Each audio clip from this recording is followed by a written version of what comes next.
প্রণয়ের অমল কাব্য পর্ব সংখ্যা 17। লেখক DRM সোহাগ। গল্প পাঠে আমি অরোরা ইসলাম। ইরফান সেলুন থেকে চুল কেটে ফিরেছে। ডাইনিংয়ে দাঁড়িয়ে গম্ভীর মুখে চোখ ঘুরিয়ে মায়রাকে খুঁজছে। রান্নাঘর থেকে আওয়াজ পেয়ে সেদিকে পা বাড়াই। পায়ের গতি দ্রুত। রান্নাঘরে মায়েরা উল্টো দিক হয়ে ইরফানের ফুপির সাথে কথা বলায় ব্যস্ত। যদিও একটু পর পর পিছন ফিরে দেখছে, তার কথা হলো ফুপির সামনে এই লোক কিছু করবে না। ইরফানের ফুপি রান্নাঘরের দরজার দিকে চেয়ে বসে তরকারি কাটছে আর মায়েরার সাথে টুকটাক কথা বলছে। সামনে চোখ পড়লে মাথা উঁচু করে তাকায় ইরফানের ফুপি। ভদ্রমহিলা কিছু বলতে চাইছিলেনই, উচ্চারণ করার আগেই এগোতে পারেনি ইরফানের চুলের অবস্থা দেখে। ইরফান নিজে চুল কাটবে এটা অসম্ভব। এটা নিয়ে ইরফানের মায়ের সাথে কত কথা কাটাকাটি হয়েছে, কিন্তু ইরফান সে তার মতোই, কারো কথা শুনবে না।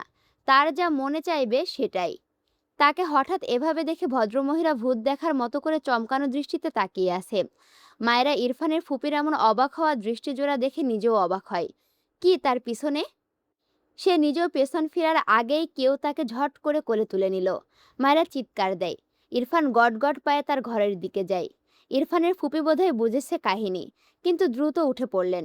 ইরফানের ঘরের দিকে যেতে যেতে বললেন, ইরফান বাবা, কিছু বলিস না ওকে, না বুঝে করেছে। ইরফান কিছু বলল না।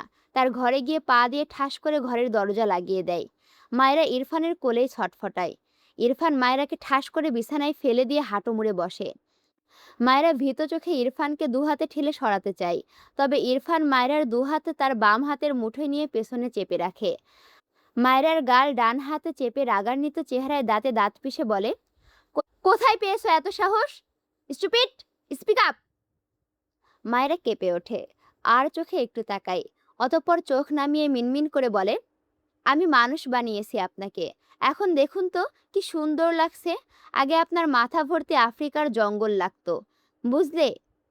ইরফান মায়েরার গাল আরো শক্ত হাতে চেপে ধরে। মায়েরা ব্যথা পায়, মৃদু আর্তনাদ করে। ইরফান সেভাবে বসা থেকে উঠতে নিলে মায়েরা ভয়ে নিজের শরীর ছেড়ে দেয়। ফলস্বরূপ খাটের কোণা থেকে নিচে পড়তে নিলে ইরফান দ্রুত মায়েরাকে তার সাথে আগলে নেয়। বিচলিত হয়। মায়েরার গালে হাত দিয়ে চিন্তিত কণ্ঠে বলে, হেই গার্ল, হোয়াট হ্যাপেন্ড? ইরফানের কাল রাতের কথা মনে পড়তেই চোখে মুখে কেমন ভীতি ছড়িয়ে পড়ে। বা হাতে মায়েরাকে নিজের সাথে আগলে ধরে ডান পকেট থেকে ফোন বের করে দ্রুত কল করে কাউকে। কেমন আছেন ইরফান ভাইজান? ইরফান বোধহয় বিরক্ত হলো, ছোট করে বলল, ভালো। তোমার বাবাকে পাঠাও, টাইম 2 মিনিট। ওপাশ থেকে ছেলেটা বলে, আপনি শুদ্ধ ভাইদের বাড়িতে এসেছেন? ইরফানের ইচ্ছে করলো এই ছেলের কানের গোড়ায় কষিয়ে একটা থাপ্পড় দিতে। ধমকে বলে, উত্তরে এবার ইরফান বলছে, বুঝছো, মানে ধমকে বলছে, না আসলে তোমার বাবাকে কেন আসতে বলছি? তোমার বাবাকে জাস্ট 2 মিনিটে এখানে দেখতে চাই। ওই ছেলে বলছে, বাবা তো বাথরুমে গেল, বের হলে বলছি। হোয়াট? এক্ষুনি বের করো তাকে, ইটস আর্জেন্ট। ওপাশে ছেলেটা মাথা চুলকালো। ভাবছে বাথরুম না করেই সে কিভাবে বের করবে তার বাবাকে। গ্রামের একখানা ভালো ডাক্তার তার বাবা, তাই সবাই তার বাবাকে একটু বাথরুমটাও সারতে দেয় না ঠিক করে।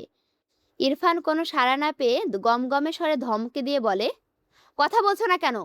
কোথায় তোমার বাবা? এত জোরে ধমক খেয়ে ওপাশে 13 বছরের ছেলেটা লাফ দিয়ে ওঠে।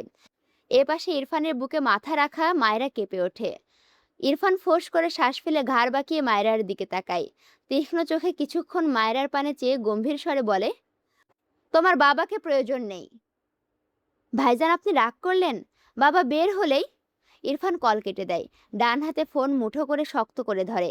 আগুনের ফুলকির ন্যায় জ্বলন্ত চোখে মায়রার দিকে চেয়ে আছে। রাগে তার হাতে থাকা ফোনটা ছুঁড়ে ফেলল। চোখ বুজে শ্বাস ফেলল। একটু আগেও এত রাগেনি যতটা এখন রেগেছে। শরীর মৃদু কাঁপছে রাগের চোটে। ডান হাত মুষ্টিবদ্ধ করে ঘন ঘন শব্দ করে শ্বাস ফেলছে। মায়েরা ঢোক গিলে, এই লোক কেমন স্ট্যাচু হয়ে আছে কেন? আজকে শুধু বেঁচে যাক, আর জীবনেও এই লোকের পিছে লাগবে না, অ্যাক্টিংও করবে না। কিন্তু এর কি হলো? তাকে শুইয়ে দিয়ে চলে গেলেই তো হয়। এই লোকটার শরীর এত গরম। মায়ের গরম লাগছে, আবার কেমন কেমন অনুভূতিও নাড়া দেয়।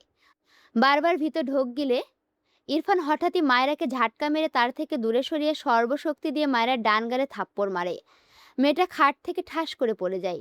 বেডসাইড টেবিলের কোণার সাথে কপালে ধাক্কা লাগে। ইরফান মায়রাকে ঝাটকা মেরে মেঝে থেকে তুলে হুঙ্কার ছেড়ে বলে, অ্যাক্টিং করছিলি আমার সাথে? তোর জন্য আমার ঘাম ছুটিয়ে অ্যাক্টর হওয়ার প্র্যাকটিস করছিলি।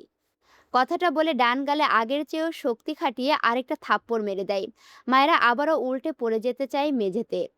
ইরফান জ্বলন্ত চোখে মায়রার পৃষ্ঠদেশে ছড়ানো চুলগুলোর দিকে চায়।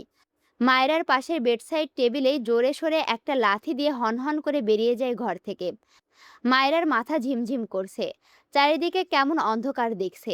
মেঝের সাথে মুখ ঠেকিয়ে ফুপিয়ে ওঠে, কিছু বলে না। ইরফান দরজা খুলে বেরিয়ে যাওয়ার সাথে সাথেই তার ফুপি ঘরের ভেতরে আসে। মায়রাকে মেঝেতে এভাবে উপর হয়ে বসে থাকতে দেখে দ্রুত পায়ে এগিয়ে আসেন। এরপর মায়রাকে টেনে তুলে মেয়েটার অবস্থা দেখে কেমন আঁতকে ওঠে। ঠোঁটের কোণ বেয়ে রক্ত গড়িয়ে পড়ছে, ফর্সা গাল মনে হচ্ছে চিড়ে গিয়েছে। ইরফানের ফুপি কি বলবেন বুঝলেন না। ইরফান মেয়েটাকে এভাবে মারে নাকি? মায়েরা যে বাচ্চামি করে এটা তিনি জানেন, আর ইরফানের রাগও জানেন, কিন্তু এভাবে মারার ব্যাপারে তার মনটা কেমন বিষিয়ে উঠল। মায়েরাকে ধরে ধরে বিছানায় বসালে মায়েরা নিজে এক কোণায় গিয়ে শুয়ে পড়ে, একটা কথাও বলল না। শুদ্ধর মা অবাক হয়, মায়েরার দিকে এগিয়ে গিয়ে বলে, মা, জানিস তো ইরফান রাগী, কেন ওর পিছনে লাগতে গেলি? মায়েরার চোখ থেকে বাঁধভাঙা অশ্রু গড়িয়ে পড়ে, ভাঙা গলায় বলে, আর লাগবো না। শুদ্ধর মা মায়রার মাথায় হাত বুলিয়ে বলে, একটু উঠে পড়, মলম লাগালে ঠিক হবে। তুই দাঁড়া, আমি শুদ্ধকে আনতে বলছি। ঘরে মনে হয় নেই। মায়েরা কিছুই বলল না, বাম কাত হয়ে শুয়ে চোখ বুজে রইল।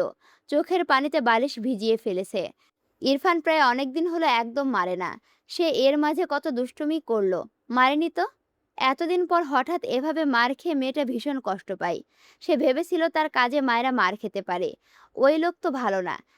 কিন্তু সত্যি সত্যি মার খাওয়ার পর কেন যেন মানতেই পারছে না। কথাও বলছে না কোনো, একা একাও কথা বলছে না। শুদ্ধর মা ঘর থেকে বেরিয়ে শুদ্ধর ঘরে যায়। শুদ্ধ ঘর থেকে বেরোচ্ছিল। ইরফানের এমন চিৎকার শুনে মূলত আসছিল। মাকে দেখে চিন্তিত কণ্ঠে বলে, কি হয়েছে মা? শুদ্ধর মা মন খারাপের ছাপ লেপটে বলে, ইরফান মায়েরাকে এভাবে মারে, তুই জানিস কিছু? শুদ্ধ অবাক হয়ে বলল, আবার মেরেছে? হুম, ওষুধ আর মলম এনে দে, কেটে ফেটে গিয়েছে পুরো। মায়েরাকে আমি খুব ভালো করে চিনি, ওর কপালে এসব মানা যায় না। ভাইজান আমার কথাও শুনলো না, বিয়েটা তো দিয়েই দিয়েছে। ভাইজান জানতোই মায়েরা এইরকম। আমি অনেকবার বলেছিলাম মায়েরা খুব কথা বলে আর খুব চঞ্চল, তার ছেলের বিপরীত মেরুর, তবুও শুনলো না। এখন তো মনে হচ্ছে মেয়েটার মার খেতে খেতে আধমরা হয়ে যাবে। শুদ্ধ শরীরের শার্ট জড়াতে জড়াতে গম্ভীর গলায় বলল, এজন্যই মামার ওপর আমার অনেক রাগ আছে। আমার সামনে এসব বলো না। কথাটা বলে ঘর থেকে বেরিয়ে যায় দোকানের উদ্দেশ্যে। ইরফান তার গাড়ি হাই স্পিডে চালায়। গ্রামের ধুলোর রাস্তা, এখানে হেঁটে যাওয়ার মতো করে গাড়ি চালাতে হয়, সেখানে ইরফান ফুল স্পিডে গাড়ি চালাচ্ছে। আশেপাশের মানুষের অবস্থাও খারাপ, পুরো রাস্তা জুড়ে ধুলোমাখা হয়ে গিয়েছে। রাস্তা গ্রামের হওয়ায় ছোট বাচ্চারা খেলাধুলা করছে। ইরফানের গাড়ির স্পিড হাই, আশেপাশের মানুষ ভয় পায়। বাচ্চার মা চিৎকার দেয়, আজ হয়তো তার বাচ্চারা শেষ। ইরফান বাচ্চাটাকে খেয়াল করতে দ্রুত ব্রেক কষে স্বস্তির নিঃশ্বাস ফেলে। সব মানুষের যেন জানে পানি এসেছে। বাচ্চাটার মা দ্রুত তার বাচ্চাকে কোলে তুলে নেয়। অনেকজন ছেলে এগিয়ে এসে ইরফানকে বকতে থাকে। ইরফান সেসব কানে নিল না। বিরক্ত হয়ে সিটে মাথা এলিয়ে চোখ বুজে লম্বা শ্বাস টানে। এরপর গাড়ি এগিয়ে নিয়ে বড় রাস্তায় গিয়ে গাড়ি ঘুরিয়ে শুদ্ধর বাড়ির দিকে ব্যাক করে।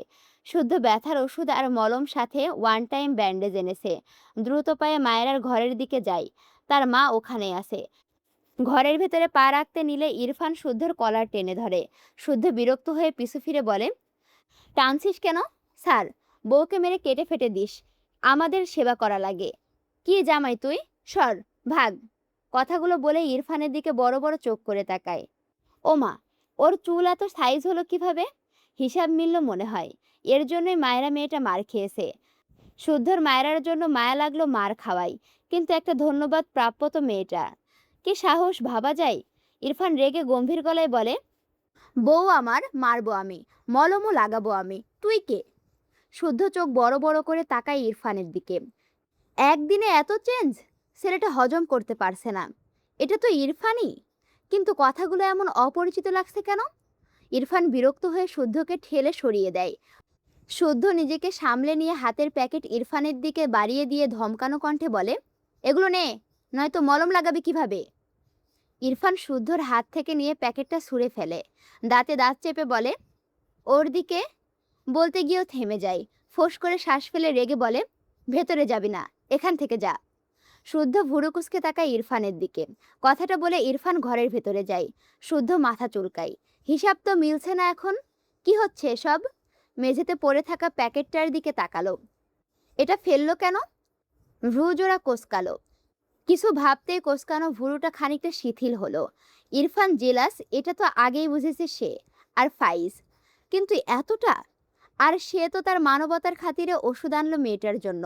সারাদিন ঠাস ঠাস করে লাগাবে আর অন্যদের সেবাও করতে দিবে না।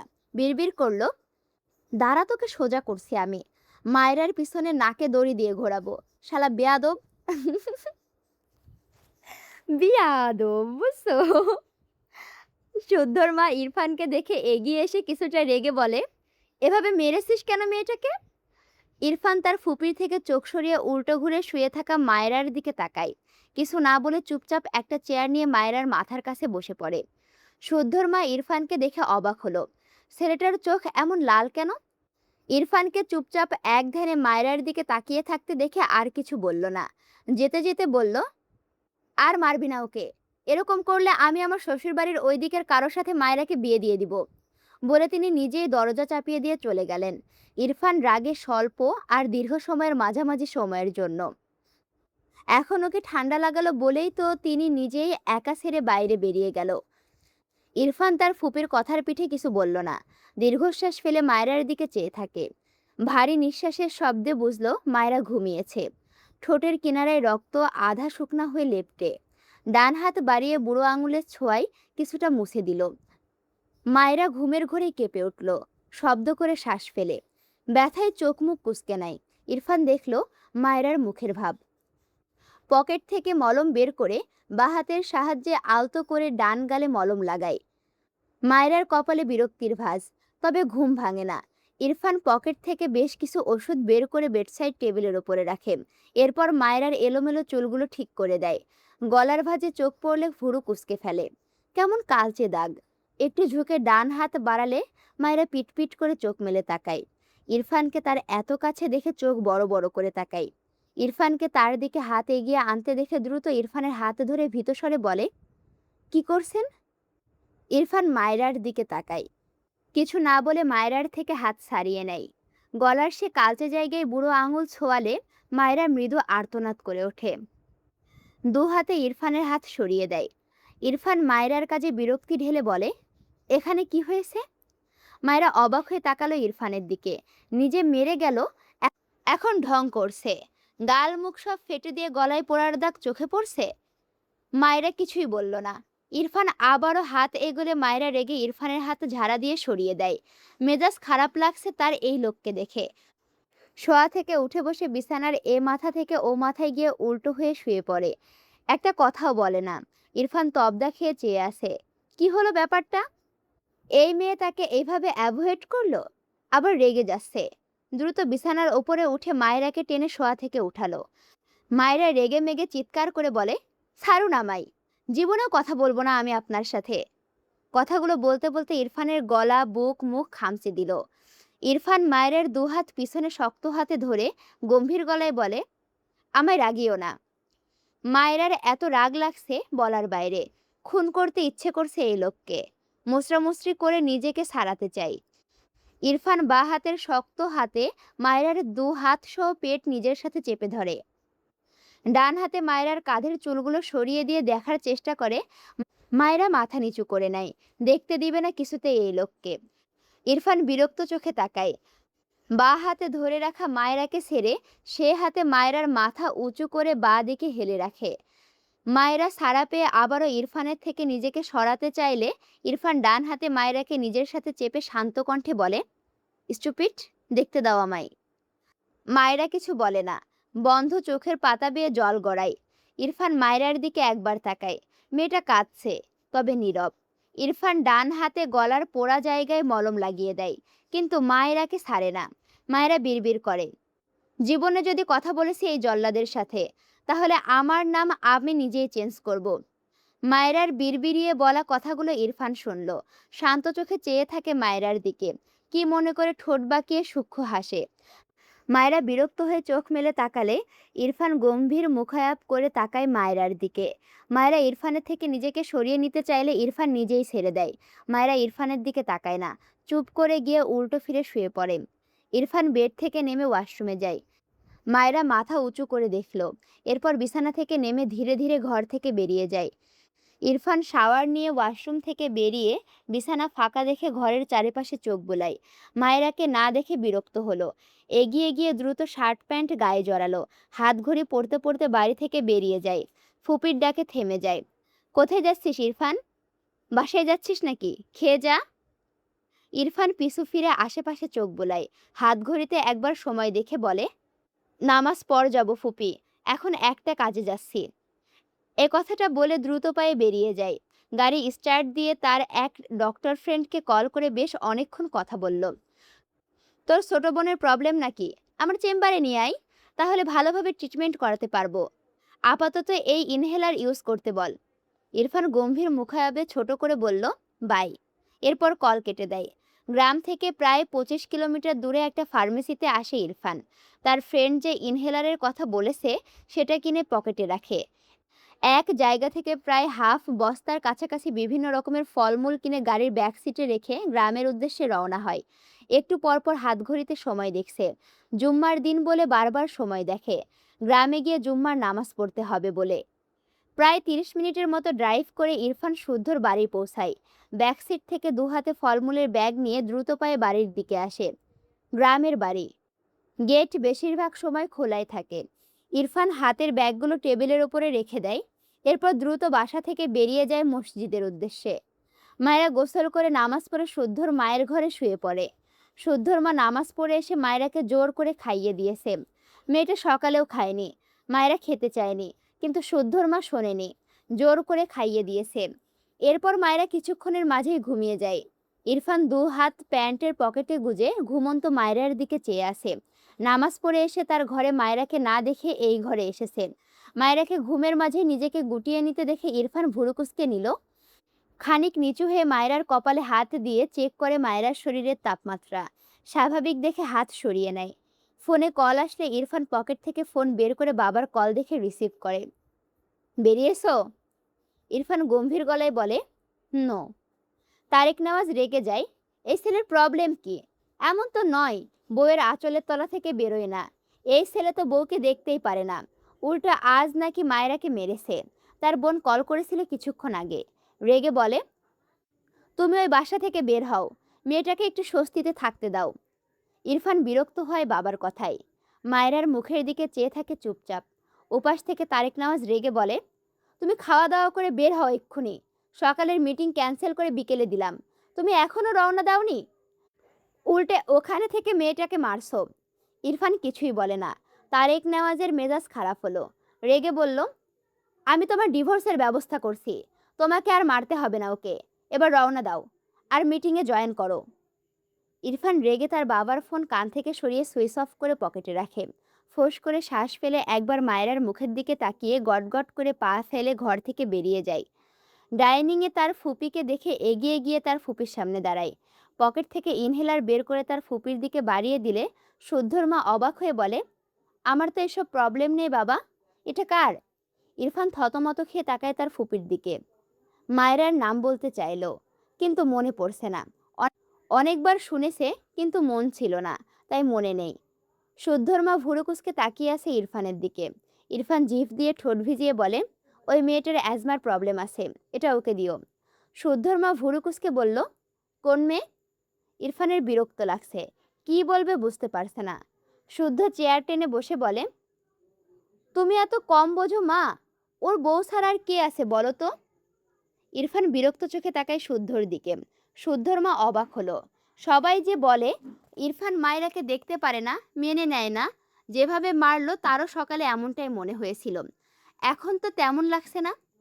টেবিলের ওপরে রাখা অতগুলো ফল আনার কারণ বোধহয় বুঝল। ইরফান এখানে আসলে তাকে প্রতিবারই ফলমূল কিনে দিয়ে যায়, কিন্তু কখনো এত বেশি আনে না। এইবার হয়তো মায়েরা আর তার জন্য এনেছে বলে অতগুলো হয়েছে। শুদ্ধর মা মৃদু হেসে বলল, আচ্ছা দিব, খেতে বস। ইরফান বাইরে যেতে যেতে বলে, এখন যেতে হবে, আসছি। মানে? আমি তোর জন্য রাঁধলাম, সকালেও তো কিছু খেলি না। ইরফান গম্ভীর গলায় বলে, আসছি বাই। কথাটা বলে দ্রুত পায়ে বেরিয়ে যায়। শুদ্ধ চেয়ার থেকে উঠে ইরফানের পিছু পিছু যায়। তার মা তাকে বলে, ওকে আনতে পারলে আনিস তো, সারাদিন না খেয়ে আছে। শুদ্ধ মাথা নাড়ল। ইরফান গাড়িতে বসে চোখ বুজে সিটে মাথা এলিয়ে রেখেছে। বাঁ হাতে স্টিয়ারিং, ডান হাত গাড়ির জানালায় রেখে কপাল স্লাইড করছে। শুদ্ধ অপর পাশে দাঁড়িয়ে মিটিমিটি হেসে বলে, বেশি বিরহে পড়লে থেকে যেতে পারিস, হাজার হোক বউ তোর, মলম তো তুই লাগাবি। ইরফান বিরক্ত হলো, তাকালো না শুদ্ধর দিকে, চোখ মেলে গাড়ি স্টার্ট দেয়। শুদ্ধ দ্রুত একটু পিছিয়ে গিয়ে পেছন থেকে চিল্লিয়ে বলে ওঠে, আরে খেয়ে যা রে, এত বিরহে পড়লে ছাই হয়ে গেলে তখন তো মেয়েটার জামাই অন্য কেউ হয়ে যাবে। ইরফান বোধহয় শুনল না, সে গাড়ির স্পিড বাড়িয়ে অনেক আগেই চলে গিয়েছে। শুদ্ধ হাসলো, বিড়বিড় করল, ভাঙবে তবুও মস্কাবে না। আসসালামু আলাইকুম রহমতুল্লাহ, কেমন আছো তোমরা সবাই? হ্যাঁ, তোমরাও ভাঙবা কিন্তু মস্কাবা না। ভিডিও দেখে টুক করে চলে যাও। লাইক কমেন্ট শেয়ার কে করবে? হ্যাঁ শোনো, মনে করাই দিলাম, ওই জন্য একটা থ্যাঙ্কস বলো, বুঝছো? ভিডিওতে যদি এখনও লাইক কমেন্ট শেয়ার না করে থাকো অবশ্যই লাইক কমেন্ট শেয়ার করো।